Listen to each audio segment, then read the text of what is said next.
Research? Check. Gear? Check. Recordings? Check. Launched yet? In today's episode, we are going to show you how perfectionism is holding you back in your podcasting and how you can overcome it. Here we go!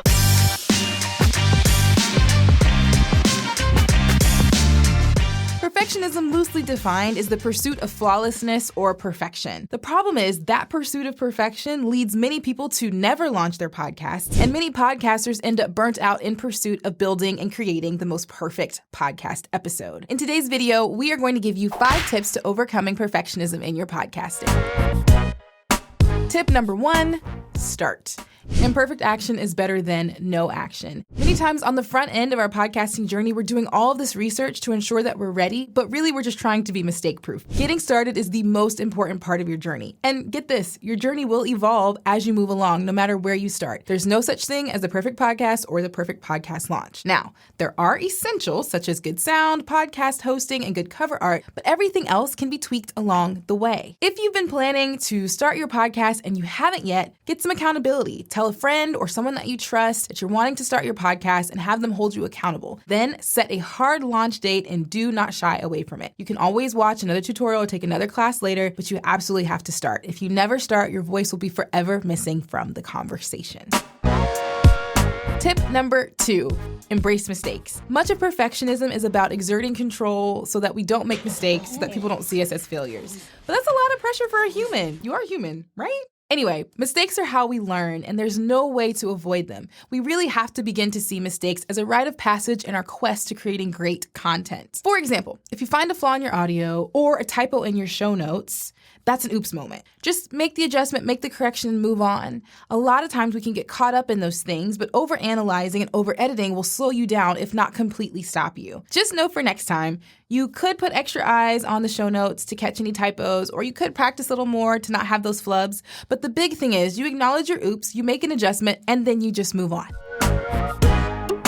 Tip number 3, the journey is greater than or equal to the outcome. As someone who is purposing to overcome perfectionism in their podcasting, you really do have to develop a palate and appreciation for the journey over the results. We are not saying that your metrics don't matter, that downloads don't matter. We're just saying that they can't be the only thing that matters, especially not if you're just starting out. It's really important that you embrace the journey's growth potential, the intangibles, and all the things that you're going to learn along the way to hitting and sometimes missing your goals. Listen, there will be mistakes made, but mistakes are going to be dripping with growth and learning opportunities. And if nothing else, you'll have an amazing story to tell your audience about how you grew, how you learned, how you overcame, and that will ultimately make you much more relatable to them. Many podcasters focus on their download numbers. People want that thousands of download metric. But there are other things to be really proud of as well. When you first started out, it may have taken you an hour to edit your podcast, but now you've got it down to 45 to 30 minutes. You learned something, you changed, you grew, you evolved. You might be really aiming for more engagement on social media. I want 5 comments off of this one audiogram post, and that's going to be the goal. That's something to be proud of as well. That's something that you're learning in the process. That may not necessarily be downloads, but it's still something to be very proud of.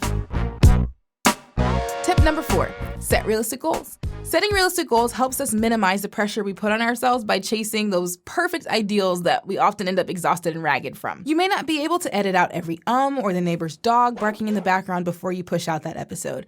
And some days, that's just gonna have to be okay. For example, you may not really be at the place where you can pitch a celebrity guest or a big name guest right now, but you might not need that, especially if you're just starting out. But who do you have access to that would be amazing to bring onto your podcast in your niche? You can start there and then consider ways to move in closer proximity to some of those big names to be able to, in time, pitch to one of those guests.